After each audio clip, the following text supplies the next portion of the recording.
घिनौनी नजरें। विनीशा शाम को अपने पति के लिए जूस बना रही थी, तभी उसकी छोटी बहन पूनम का फोन आया। विनीशा ने जल्दी से फोन रिसीव किया और कहा, मैं अभी तुझे ही याद कर रही थी। तुझे आम का जूस बहुत पसंद है ना, इसलिए जब भी बनाती हूँ हमेशा तेरी याद आती है। पर विनीशा की बहन पूनम बिल्कुल खामोश थी। जब विनीशा ने उसकी खामोशी का कारण पूछा तो पूनम की सिसकियों की आवाज़ विनीशा के कानों से साफ सुनाई पड़ रही थी। विनीशा बहुत घबरा गई और उसने पूनम से जोर देकर पूछा कि आखिर हुआ क्या है।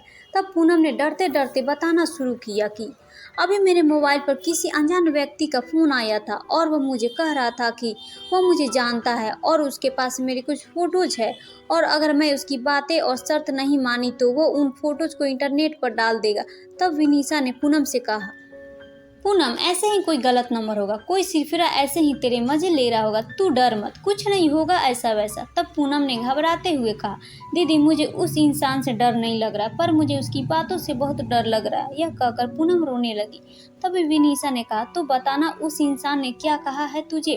तब पूनम बोली, उसने मुझे कहा कि अगर वह मेरी फ़ोटो इंटरनेट पर नहीं डाले तो मुझे उसकी सारी मांगें पूरी करनी होगी। उसने कहा कि आज रात वह मेरे घर पर आएगा। और इतना कहते ही पूनम जोर जोर से रोने लगी और रोते रोते बोली, दीदी मुझे उसकी बातें सुनकर घिन आ रही है। ऐसा लग रहा है जैसे उसने मेरे साथ कुछ गलत कर दिया हो। अगर अभी वो मेरे सामने आ जाए तो मैं उसे इसी वक्त जान से मार दूंगी। इतना कहकर पूनम चीखने लगी। तभी विनीशा ने पूनम से कहा, अरे पूनम, तू संभाल अपने आप को और मुझे उस घिनौने इंसान के नंबर भेज, मैं उसे अभी मजा चखाती हूँ। यह कहकर विनीशा ने फ़ोन काट दिया। पूनम ने उस बदमाश के नंबर और उनके बीच हुई बात की रिकॉर्डिंग विनीशा को भेजी। जब विनीशा ने वह रिकॉर्डिंग अपने पति को सुनाई तो दोनों के होश उड़ गए। विनीशा और पूनम दो बहनें हैं। उनकी मम्मी का अभी 3 साल पहले ही देहांत हो चुका है और विनीशा की शादी अभी 1 साल पहले हुई थी।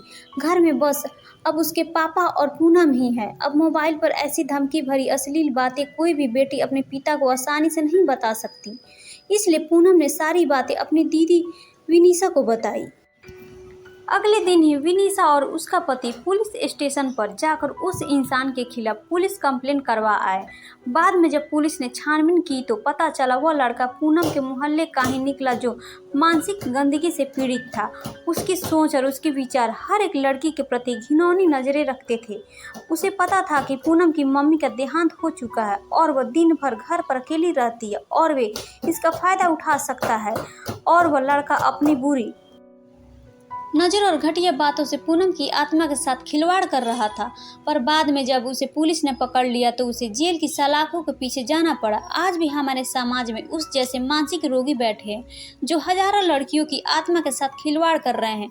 इसमें से कुछ लड़कियां तो मजबूत होती है जो ऐसे रोगियों को अच्छा सबक सिखाती है, और कुछ लड़कियां उनसे डर जाती है और उनकी मांगों को पूरा करते करते उनकी घिनौनी नज़रों का शिकार बनती है। पर आज समय आ गया है कि ऐसे मानसिक रोगियों को हम लड़कियों ही सबक सिखा सकते हैं। इस लड़कियों को उनसे डरने के बजाय उनका डटकर सामना करना चाहिए। कहानी आप सभी को कैसी लगी अपनी राय जरूर शेयर करें। चैनल को लाइक सब्सक्राइब शेयर करना ना भूले दोस्तों। फिर मिलते नई कहानी के साथ। Bye bye.